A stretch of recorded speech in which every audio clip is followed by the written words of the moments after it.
Hola amigos, ¿cómo están? Bienvenidos una vez más a mi canal de YouTube, acá analizando la actuación de series, de películas, etcétera, etcétera. Así que sin nada más que decir, hoy vamos a estar viendo Breaking Bad. Vamos a estar analizando las composiciones de los personajes, las actuaciones de estos grandes actores y actrices de esta serie. Así que sin nada más que decir, comencemos con el video de hoy. Comencemos entonces con Walter White. Walter White es el protagonista, digamos, de esta serie, podríamos decir. Y tenemos un personaje en dos líneas, ¿no? El personaje justamente Walter White, que es un personaje más sumiso, ¿no? De una clase media, como todo más tranquilo, con límites morales, pareciera. Y de pronto nace en él este alter ego, este segundo personaje que es Heisenberg, ¿no? Un personaje de estatus alto, mucho más siniestro, mucho más oscuro, con límites mucho más corridos, con éticas mucho más corridas, y por lo tanto sus vínculos también funcionan muy diferente a los de Walter White. Sin embargo, y acá quiero empezar justamente a hablar de la actuación, y una de las cosas que a mí me parecen alucinantes para llevarla a cabo el día de mañana si nosotros quisiéramos actuar algo así, que es como el degradé, ¿no? Como un degradé que hace entre un personaje y el otro. Quiero decir, como si casi ni nos diéramos cuenta, ¿no? Cuando va mutando hacia el otro personaje, ¿no? Como él de a poquito va llevando su estar a este estatus más alto. Y siempre van a ver que siempre igual cuando él hace de Walter White hay cosas de Heisenberg, y cuando él está haciendo Heisenberg hay cosas de Walter White. Entonces, no es que es cara o cruz, ¿no? No es un personaje que de repente corta y pasa a ser otra cosa completamente opuesta. ¿Cómo sería si el caso, ponele, de Gus? Si se acuerdan del personaje de Gus, él cuando está atendiendo al público, ¿no? Es muy siniestro también, que sonrisa, ¿no? Todo correcto, todo permiso, todo gracias, todo perfecto, todo súper ético, súper amable con la gente, y del otro lado es la oscuridad total. Pero en ese personaje no hay unas cositas del otro, ¿no? Es una cosa o la otra, que es una elección. Siempre cuando actuamos vamos a elegir, ¿no? Vamos a estar eligiendo opciones, herramientas. Entonces, una elección podría ser un personaje de corte, ¿no? Soy bueno acá y malo acá. Corto mis estados de ánimo, corto mi funcionamiento, corto mi forma de funcionar con ciertos vínculos y funciono de la manera más opuesta que se me ocurra. Fíjense que esto es una herramienta que sería muy divertida también para poner un personaje, ¿no? En cambio, en el de Walter White, hay un degradé, ¿no? Entonces, siempre cuando vamos a ver a Heisenberg, por ejemplo, y lo ve a Jesse Pinkman, ¿no?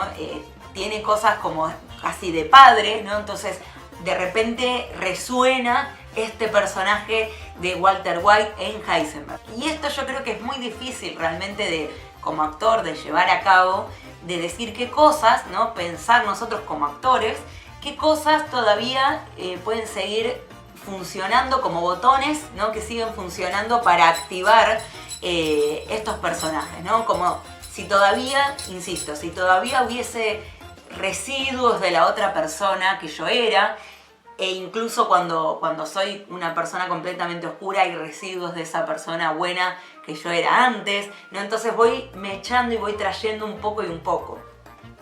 Y esto es difícil, ¿por qué? Bueno, justamente, y acá vamos con otra definición que usamos mucho en el teatro, que es la economía, en este caso del recurso, ¿no? Es la economía de los gestos, la economía de la forma en la que uno habla, de la forma en la que uno mueve, es decir, poco, menos, ¿no? Este famoso menos es más. Por ahí con muy poquito van a ver cómo cambia la mirada, y una mirada es Walter White y otra mirada claramente es la de Heisenberg. Por último, algo que venimos hablando de cómo funciona la empatía, ¿no? Con el personaje. En este caso, sí, nosotros hablamos, no sé si se acuerdan, si lo vieron, el video de Casados con Hijos, se los voy a dejar por acá si no lo vieron, pero en un momento hablamos de, por ejemplo, las injusticias, ¿no? Personajes que sufren injusticias, entonces por eso nosotros le permitimos como espectadores cruzar ciertos límites. En este caso, claramente sí, podría ser la injusticia, el cáncer que aparece, y por eso permitimos cruzar ciertas barreras, ¿no?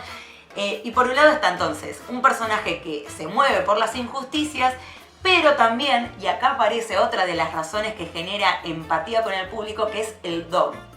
Es un personaje que es muy bueno haciendo algo y que nadie más lo puede hacer como esta persona.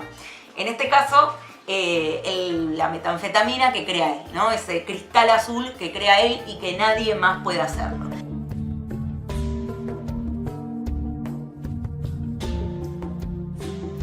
Ahora vamos a hablar del personaje de Skyler, que me parece muy interesante, ¿sí? Siempre cuando hablamos de teatro, hablamos de escenas, tenemos que hablar de juegos de vínculos, ¿sí? Que los personajes se vinculan de ciertas formas entre ellos, ¿sí? Los personajes están de cierta forma y son de cierta forma con las otras personas, ¿no? Entonces, los juegos de vínculos son muy importantes, a su vez los juegos de roles, ¿no? Los estatus, como siempre venimos hablando. Y Skyler funciona en vínculo con su familia, ¿sí? Y me parece interesante porque también maneja ciertas cosas que hablamos mucho en la actuación. En este caso sería el quiero pero no puedo, ¿sí? Ella quiere tener su familia de cierta forma, quiere volver a tener su familia como era, pero no puede. Y van a ver que a lo largo de la serie es casi lo que la mueve todo el tiempo, ¿no? Querer recuperar, querer sostener, querer hacer ver al otro que su familia es lo primero, su familia es lo que necesito sostener para estar en este mundo, ¿no? Es su familia, ¿no? Incluso también con su hermana tiene un vínculo parecido. Ella va a ser un personaje de quiero pero no puedo, que es muy bueno porque es un conflicto que nunca se resuelve y es algo que nosotros como actores queremos tener en escena, ¿no? No poder resolver las cosas es lo mejor que nos puede pasar para vivir, sino ¿qué mostramos, no? Que estamos ahí tomando mate, estamos bien, no pasa nada. Ella nunca resuelve su conflicto, ella nunca puede satisfacer su necesidad, ella nunca puede satisfacer su deseo y esto va a empujarla todo el tiempo a conseguir, a tratar de conseguir eso que era. Dato curioso, así un poco se maneja el melodrama. El melodrama arma paraísos, ¿no? Bellos, hermosos, esta beba que está por nacer, esta cuna que le pongo, no sé si se acuerdan, en el primer capítulo le armo la fiesta de cumpleaños a mi esposa y qué felices que somos y ¡pum! El melodrama te derrumba ese paraíso y no se construye más. Si quisiéramos armar un personaje como el de ella, yo creo que tenemos que pensar en qué cosas necesita para hacer y no consigue eternamente, ¿no? Entonces ya van a ver que este es un personaje, incluso lo podemos llevar a algo muy chiquitito, ¿no? Pero podría ser, quiero hacer pis y el baño está ocupado y durante toda la escena ya tengo una escena que funciona porque no puedo satisfacer mi deseo.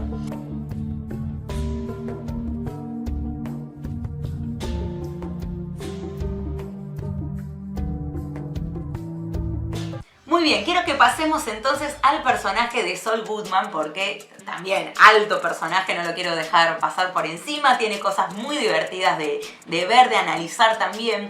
En principio, este personaje que parece que está corrido de código y eso me resulta muy interesante. Corrido de código desde el vestuario, corrido de código desde las publicidades, ¿no? Como viene a romper un poco el lenguaje de Breaking Bad, ¿no? Como esta cosa cotidiana y esto parece hasta grotesco, ¿no?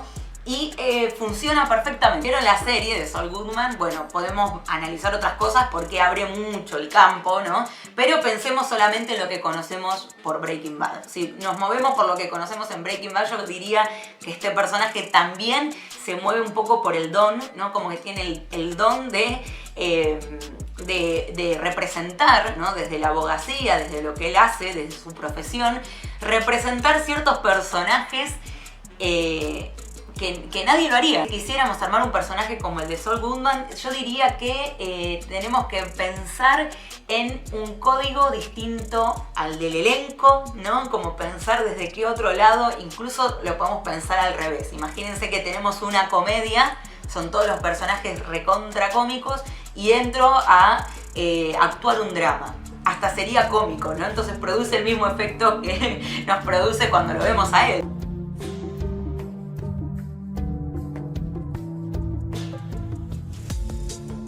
Por último vamos a hablar de Jesse Pinkman, ¿sí? Este personaje también muy atractivo, que es muy interesante porque seguramente lo escucharon, si no se los cuento. Iba a estar solamente la primera temporada y iba a morir. ¿Y qué pasa? Justamente funciona en dupla con Walter White, ¿no? Yo creo que en este punto diríamos que los protagonistas incluso son los dos, ¿no? siempre esta cuestión, como les decía, de vínculo, ¿sí? Hay algo que pensamos a veces cuando entrenamos actuación, que no es lo que me pasa a mí, Walter White, ni es lo que te pasa a vos, Jesse Pinkman, sino es lo que nos pasa entre los dos, ¿sí? Lo que pasa entre ellos que hace funcionar las escenas, ¿no? Este rol que también tienen de estatus alto, estatus bajo, que se va cambiando, a veces va mutando, ¿no? Uno sube, el otro baja, el otro pide. Siempre igual creo que el de Walter White está un poquito más arriba, medio en esta relación de padre-hijo por momentos, ¿no? Por momentos son socios, por momentos son amigos, por momentos tienen casi un vínculo familiar. Y funciona muchísimo el contraste que hace uno y el otro, ¿no? Y algo que me resulta interesante de Jesse Pinkman es que en este caso el personaje, la empatía que nos genera, además de las injusticias, que creo que es algo que, ¿no? que se viene dando en todos los personajes que venimos hablando. En el caso de Jesse Pinkman, algo que me parece muy interesante, además de las injusticias, es los límites, ¿sí? Es un personaje que sí tiene ciertos límites morales, que funcionan en su mundo, que funcionan en su universo, que por ahí no los tendríamos nosotros, de acuerdo, pero tiene límites, tiene códigos, ¿sí? Y esta es otra de las cosas que generan empatía con los personajes. Esos personajes que justamente tienen ciertas reglas, ¿no? Buenos amigos, ¿no? O bueno, para actuar un personaje así hay que pensar sí en los límites, en los códigos que tiene, en las barreras, en las vallas que le hacen una cerca, ¿no? Bueno, esto es lo que yo no voy a mover. Hasta acá mi personaje da, y si aparecen límites que se van corriendo, no, yo ahí no quiero participar, ¿no? Hay economía también de la actuación, con poquitos recursos nos van contando ciertas cosas, y que al final aparece por ahí alguna cosita más ya sombría, como un poco más pintado, pero muy leve, yo creo que es un cambio que es una curva muy sensible, si se quisiera decir, ¿no? Que no digo que esté mal, todo lo contrario, siempre hablo de herramientas que tenemos, ¿no? ¿Por qué hacer un cambio radical? ¿Por qué no hacer un cambio chiquito? ¿Por qué no hacer un cambio por ahí que va desde el interno del personaje y no desde lo externo, ¿no? Como sí vemos en Walter White, que va también desde lo externo, se rapa, ¿no? Se pone un gorro, se pone unos anteojos, y este personaje va desde otro lugar, ¿no? Así que bueno, es muy interesante de analizar estos personajes y estos actores que creo que trabajaron en conjunto con el zarpado guión que les dieron. Pero bueno, hasta acá el video de Breaking Bad. Si les gustó, les pido por favor que se suscriban, que es lo que más me ayuda a mí a seguir creciendo con el canal. Y bueno, cualquier cosa los leo en los comentarios. Saben que siempre les pongo corazoncito, les respondo, me encanta que me pregunten. Y sin nada más que decirles, nos vemos en el próximo video.